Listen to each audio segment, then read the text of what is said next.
this. Will you have a look at this? We've only been gone 10 minutes and we are on our bike.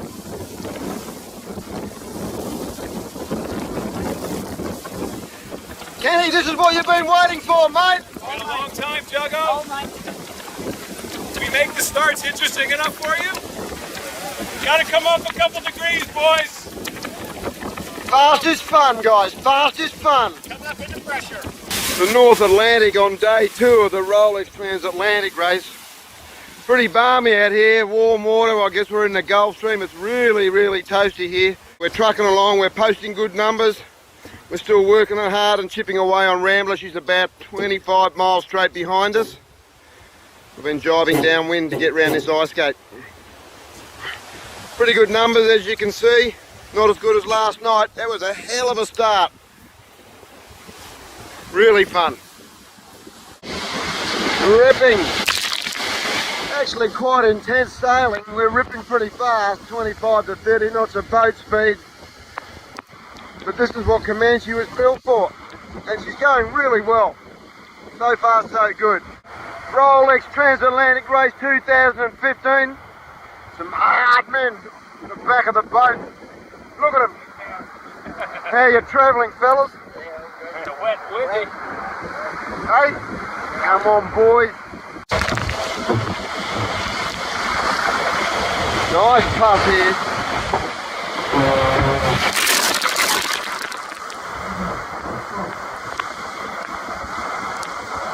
Oh, we're in the nav station. Ken's working very hard. Hey, we're hauling right now. Over the last 7 hours, we've averaged about 27 knots.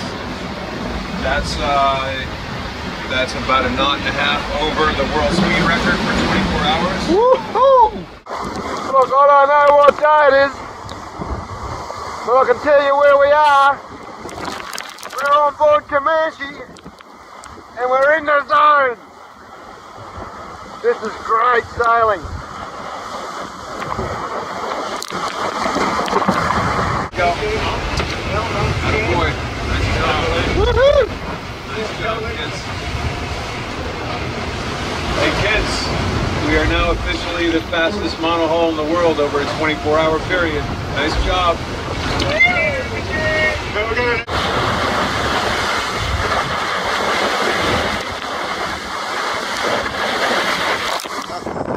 fellas. Fantastic. Really, really good.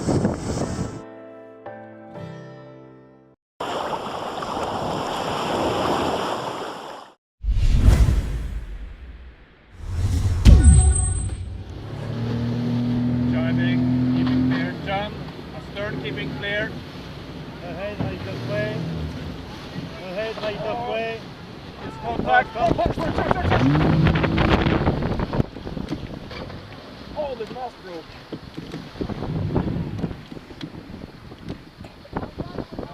Race committee, umpire 2.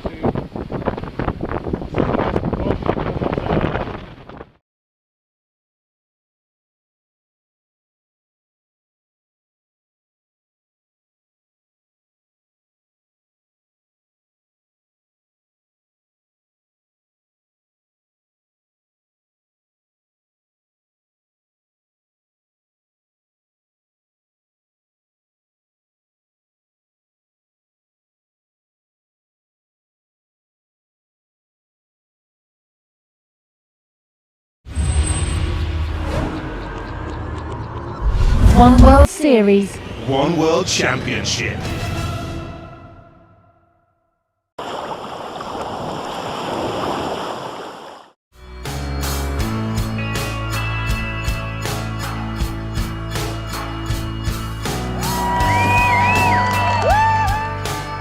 Just leaving the dock pushed off and there's a few thousand people just surrounding the boat. And looked below and you saw the grandstand was full, you saw the Ben's Beach was full. We just said to each other, wow. Here we go, 3, 2, 1. The America's Cup racing is officially underway here in Great Britain. It felt pretty good when we set around the last gate mark and came right up next to Team New Zealand and then out-jibed them and managed to roll over the top. Land Rover BAR still out in front.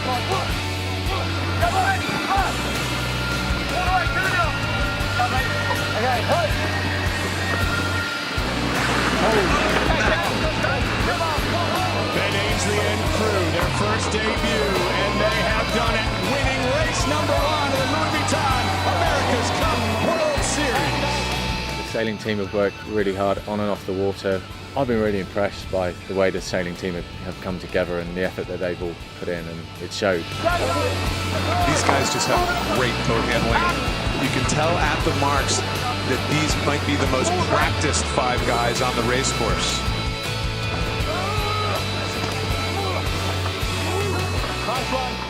You know, we've been working hard on the fitness and we've been working hard on the boat handling, and for those two things to be the differentiators between the team and the things that made us win the regatta are obviously very pleasing. That we've identified the correct things and we've worked hard on them, and they've made the difference in the end. Second upwind work in the second race, I thought Giles Scott, our tactician, did an incredible job.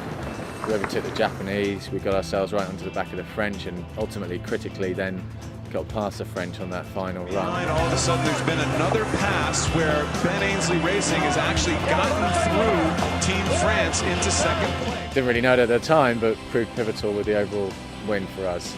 Fantastic for the whole team. And still 1-2 for the day. It is Len Rowe for BAR. I was really pleased for the guys and obviously for the whole team, not just the sailing team, but the designers, the engineers, the boat builders, everyone involved. I think it gives us all a really good boost of motivation and belief that we can do this, and this can be a special team. Obviously it's a slight shame to lose the racing, and as you can see it's absolutely howling right now. My first thought today was actually a little bit of disappointment that we didn't sail. You know, all you need to do is look at the results board and see that you're on top, and everyone's ecstatic.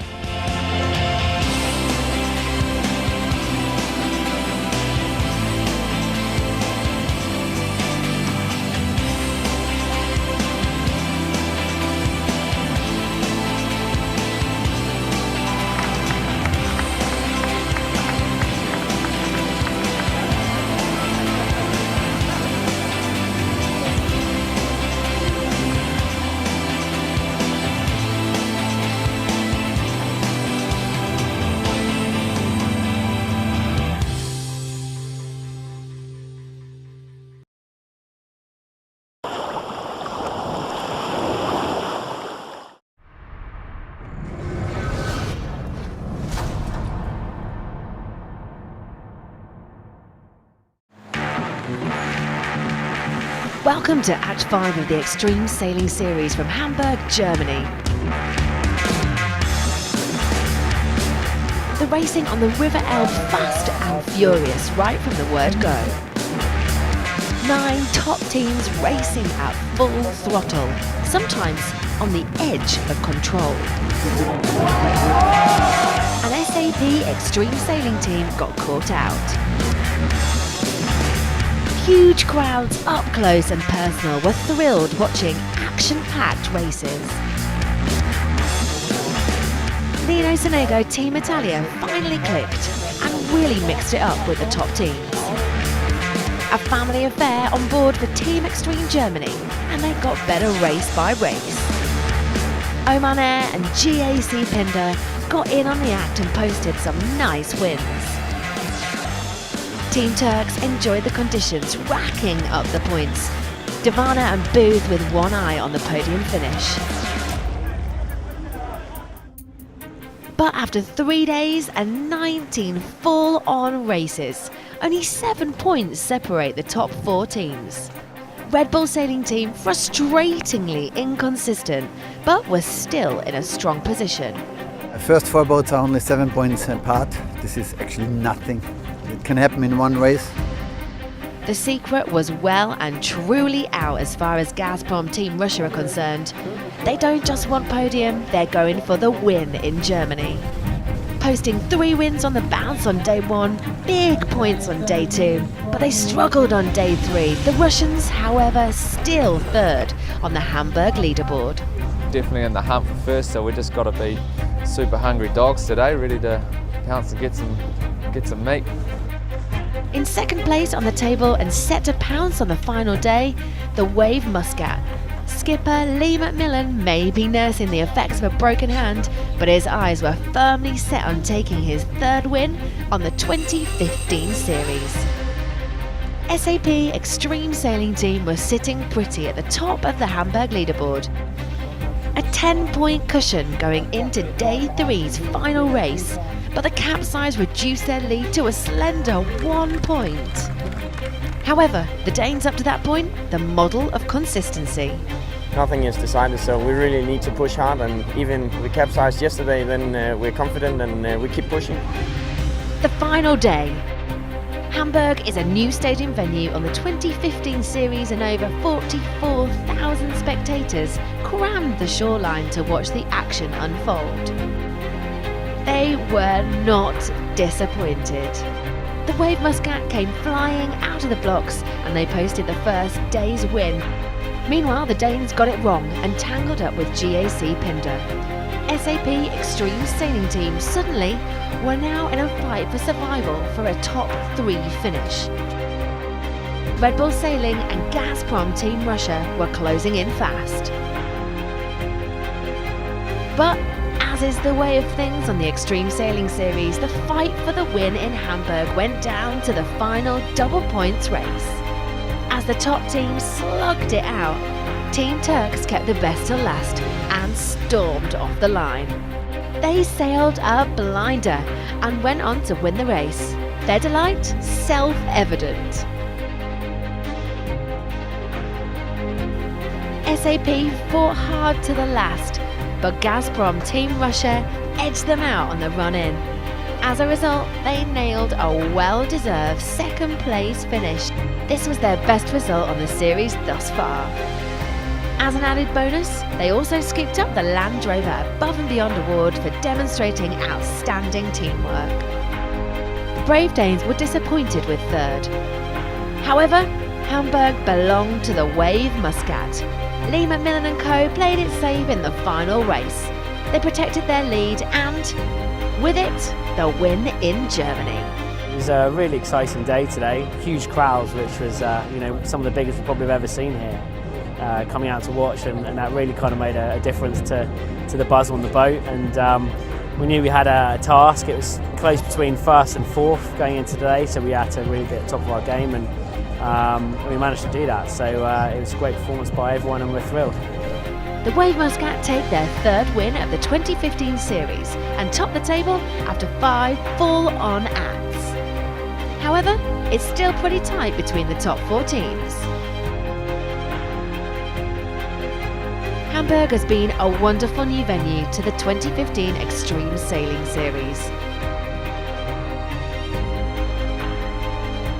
Massive crowds line the banks of the River Elbe, and the German public truly embrace the series. Next stop, it's Russia, and Act 6 from St. Petersburg.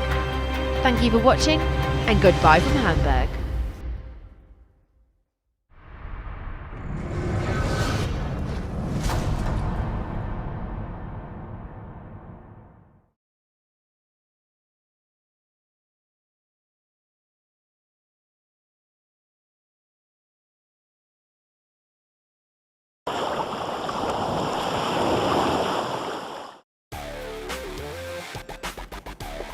This week, the RC44 Championship Tour dropped anchor in Marstraand for its third event, the RC44 Marstraand Cup.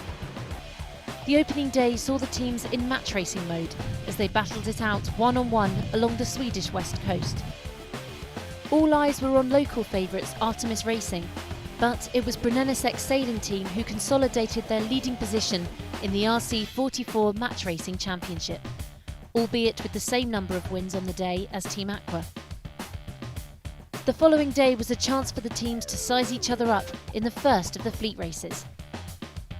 Artemis Racing celebrated a win on home waters, taking the first bullet.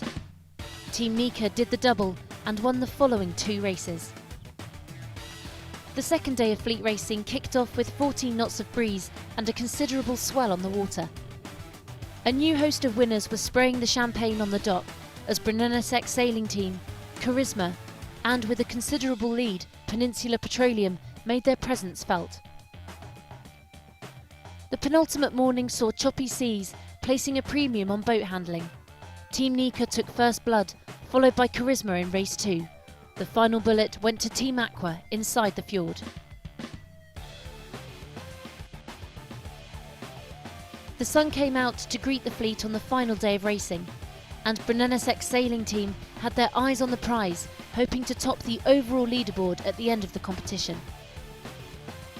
Clearly on a roll from their win the previous day, Team Aqua took the first race. Gunning for that event title, Brunello-Sec claimed race 2.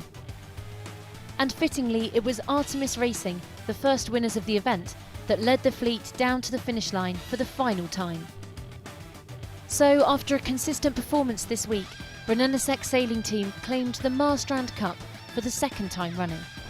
For me, it's very special. My first time on RC44 I did there. It was just first 2 years ago. Last year we won World Cup in Marstraand. Now we again won in Marstraand. I like this place. My first sailing experience I got 15 years ago here. Team Nika and Charisma took the final podium positions tied on points, with Nika claiming second place on countback. They may not have won the event title, but Team Nika leave Sweden boasting the golden wheels as they move into first position on the overall RC44 Championship leaderboard.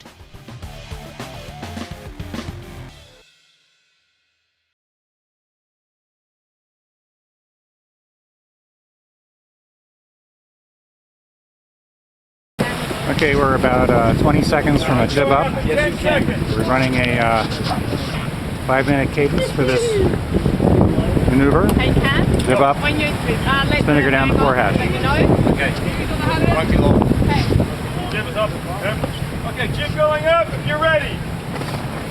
I like to go in the jib if you're ready. Go in the jib up. Jib is up. Okay.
.30 out.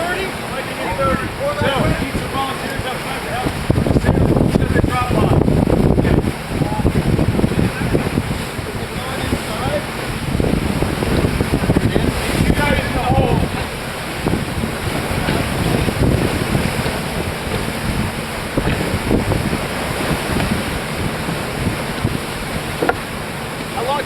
3 minutes now? Got enough people up front, or should I ditch the film? Ruth, are you ready to go? Yes. Josh, you ready? Okay. And 3, 2, 1, go on you. Go, go, go. Go, go, go. Hard as fast as you can. Go, go, go. Go, Cameron, go. Okay, now you guys, down, pull down the foot. Right?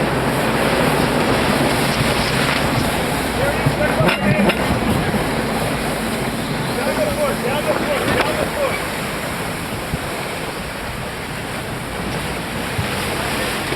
Go to foot.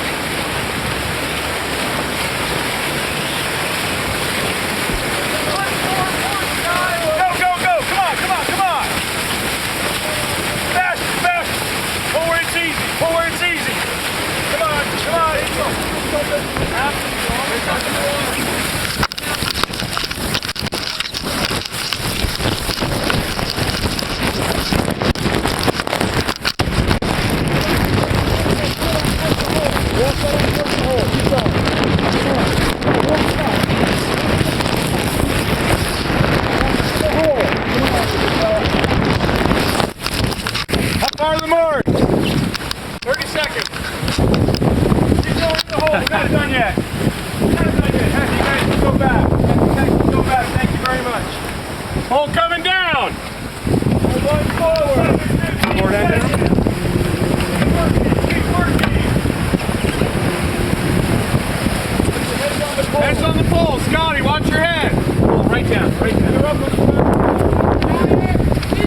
me off out there, please? Thank you.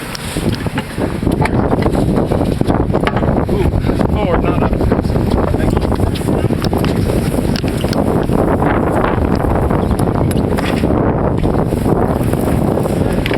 30 seconds,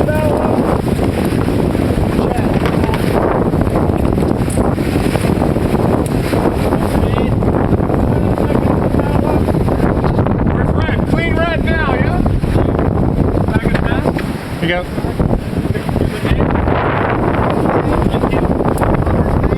Put this pole on.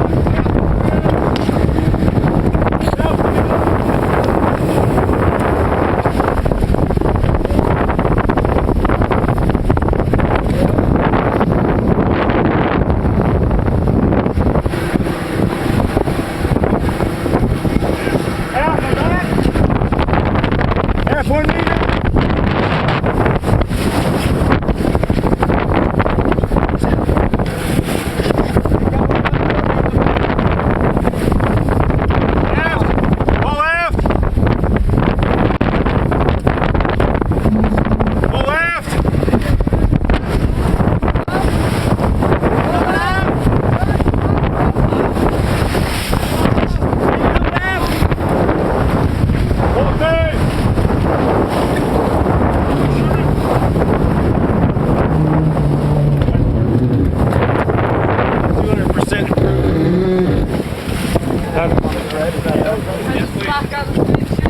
Okay, that's a wrap. Yeah, go red. Hold. Oh, thanks, Ken. Oh, thank you. We're clear to tack. That's the only thing left. We will not tack this tail. No. Just job. What's the price for the water? Jen, can you pull the slack through on that price?